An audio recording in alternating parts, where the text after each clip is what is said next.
Je me tiens ici devant le monde pour prendre la parole.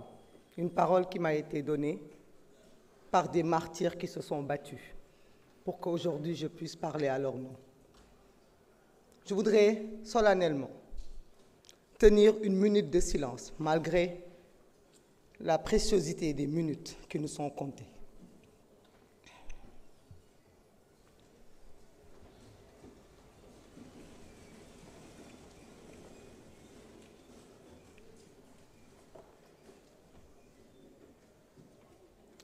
Je vous remercie.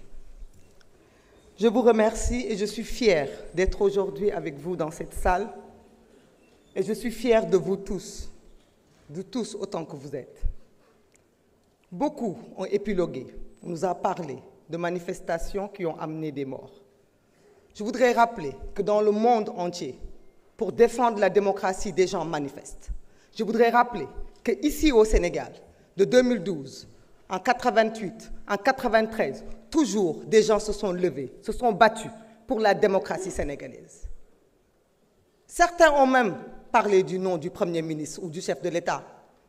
Certains même ont parlé du PASTEF en disant que nous avons appelé à manifester. Oui, nous avons appelé à manifester, comme la Constitution nous le permet. L'article 8 de la Constitution nous autorise à manifester.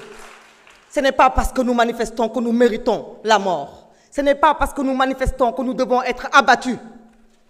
À Paris, dans la capitale française, des gens ont manifesté, ont pillé, ont saccagé. Est-ce que c'est pour autant qu'ils ont été tués? Non. Aucune explication ne peut justifier la mort d'hommes, de jeunes, de nos enfants, de nos fils, de nos frères. La honte voudrait que ceux qui se sont tués, se sont terrés, se sont cachés pendant qu'on tuait nos frères. La décence voudrait que cela se taise aujourd'hui. Se taire au plus loin. N'ose pas porter la parole. Mais nous sommes en démocratie. C'est la démocratie qui permet aux uns et aux autres de parler. Cette chère démocratie pour laquelle nos jeunes se sont battus. Cette chère démocratie pour laquelle des gens ont perdu la vie. Nous comptons les morts que nous avons trouvés enterrés. Rappelons-nous aussi de ceux-là qui ont fui pour ne pas mourir. Qu'est devenu Papito Kara? Avec d'autres dizaines de jeunes comme lui qui se sont échappés à travers la mer et qui ne sont jamais arrivés. Parlons aussi de l'imam Ndao, des gens qui ont été persécutés à cause de ce combat démocratique et qui sont morts aussi pour défendre le Sénégal. Nous ne pouvons pas avoir de complexe. Les paroles sont tellement mielleuses quand on parle aujourd'hui. Nos mots sont forts. Beaucoup d'entre nous pouvaient s'abstenir de parler. Mais vous savez pourquoi nous parlons? Pour entrer dans l'histoire et pour ne pas oublier. Parce que l'ADN d'un peuple, c'est la mémoire. Tant que nous nous souviendrons, personne ne pourra oublier. Tant que l'oubli ne nous guette pas, nous pourrons apprendre du passé.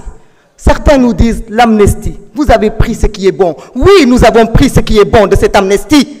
Parce que ce qui est bon, c'est le choix du peuple sénégalais, souverain. Un peuple ne se trompe pas. On ne peut pas jeter l'amnistie. Parce que jeter l'amnistie, c'est revenir sur la décision du peuple souverain d'avoir élu le président Bassirou Diomaye Faye, emprisonné arbitrairement. Et ça, nous ne le ferons pas, par respect au peuple sénégalais, qui a voté massivement, qui nous a donné cette majorité. Par contre, nous renions tout ce qui est mauvais de cette amnistie. Ce que vous-même n'osez pas affronter. Dites-nous ici si vous êtes d'accord que les crimes de sang fassent partie de cette amnistie. Dites-nous ici si vous êtes d'accord que les tortures fassent partie de cette amnistie. Vous n'osez pas l'affirmer. Par contre, monsieur le ministre de la Justice, nous avons confiance en vous. Nous savons que vous rendrez justice parce que vous êtes un épris de justice. Nul ne peut nous donner de complexe. La justice sera rendue.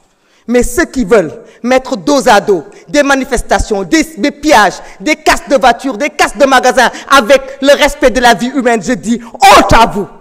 Honte à vous et nous sommes là pour vous obliger à vous souvenir et nous sommes là pour que l'oubli ne guette pas notre peuple parce que nous sommes un peuple digne et un peuple qui n'oubliera pas ce qui s'est passé de 2021 à 2024. Nous sommes ce peuple fier. Merci au peuple.